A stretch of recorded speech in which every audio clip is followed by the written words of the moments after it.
Internet, mobile, social media اور اس طرح کی بے حیائی اور بے پردگی والی باتوں نے، ماحول نے نوجوان کے لیے زندگی پاک دامنی کے ساتھ گزارنا مشکل کر دیا۔ شریعت کے اندر پابندیاں جو ہیں وہ تکلیف دیتی ہیں، بوجھ محسوس ہوتا ہے کہ آخر آج کے زمانے میں، جدید دور میں ہم کیسے پاک دامنی کی زندگی گزاریں، نظروں کی حفاظت کیسے کریں، وہ لباس حیا والا کیسے پہنیں، یہ بہت مشکل نظر آتا ہے۔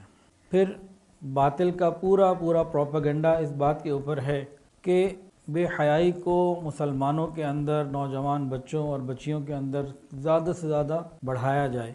ہمارا الحمدللہ الیکٹرانکس کا بزنس ہے۔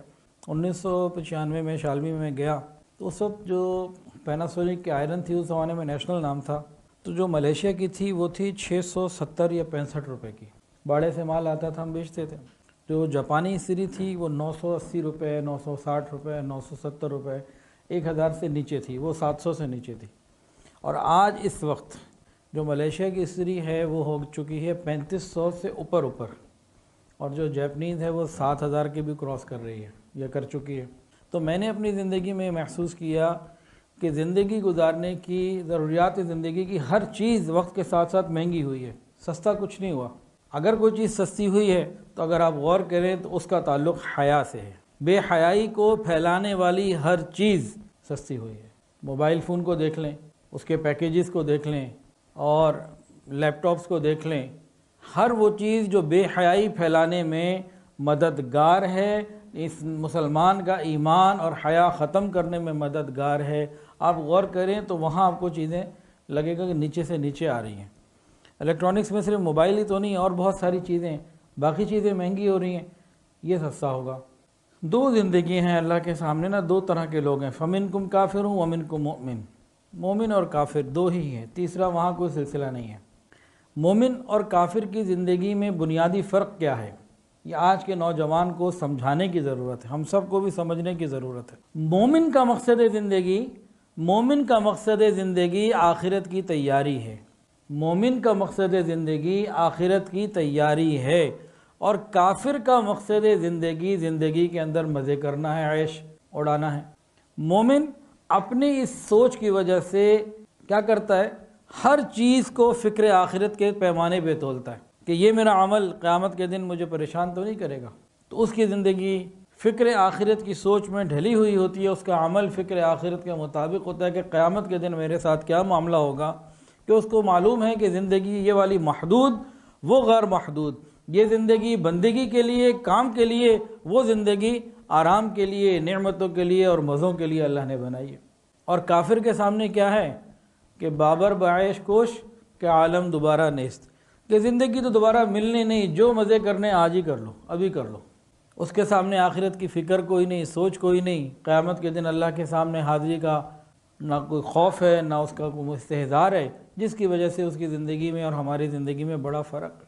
اسی فرق کے بعد ایک اور چیز بھی آ جاتی ہے کہ اسلام حیا اور پاک دامنی کی تعلیم دیتا ہے، اور کفر بے حیائی اور بے باکی کی تعلیم دیتا ہے۔ اسلام کے اندر حیا دین کا ایک شعبہ ہے، ایمان کا ایک شعبہ ہے، حصہ ہے، اور کفر کے اندر بے حیائی اور بے باکی ترقی کا زینہ ہے، یا ان کے ہاں یہ ایک فیشن ہے، یا ان کی ایک صفت ہے۔ تو دونوں بالکل الگ ہے، ایک کا روٹ یہ ہے، دوسرے کا روٹ بالکل جدا۔ ایک لفظ سنا ہوگا، تہذیبوں کا ٹکراؤ۔ یہ تہذیبوں کا ٹکراؤ کیا ہے؟ یہ حیا اور بے حیائی کا ٹکراؤ ہے۔ یہ تہذیبوں کا ٹکراؤ کیا ہے؟ ایک طرف حیا کی تہذیب ہے، ایک طرف بے حیائی کی تہذیب ہے۔ تو حضور پاک صلی اللہ علیہ وسلم نے ہمیں فرمایا کہ 4 باتیں ایسی ہیں، سنن المرسلین میں سے ہیں، تمام انبیاء کی سنت ہے۔ وہ 4 باتیں وہ کون سی ہیں؟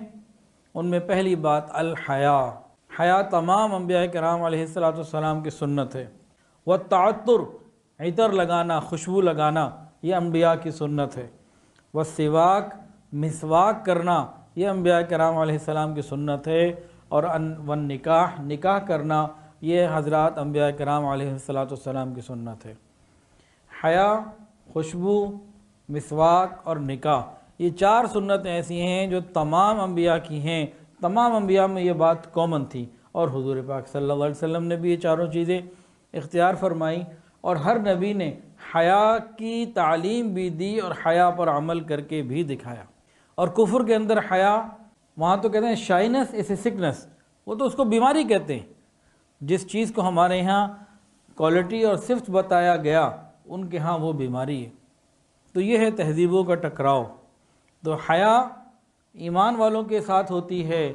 اچھا، ایک اور بات بہت عجیب، کفر جو ہے نا، کافر یہ سود چھوڑ سکتا ہے، جھوٹ چھوڑ سکتا ہے، یہ بہت سارے اور گناہ چھوڑ سکتا ہے، لیکن یہ موسیقی اور زنا، یہ دو کام نہیں چھوڑ سکتا۔ کفر بہت ساری چیزیں چھوڑ سکتا ہے، گناہ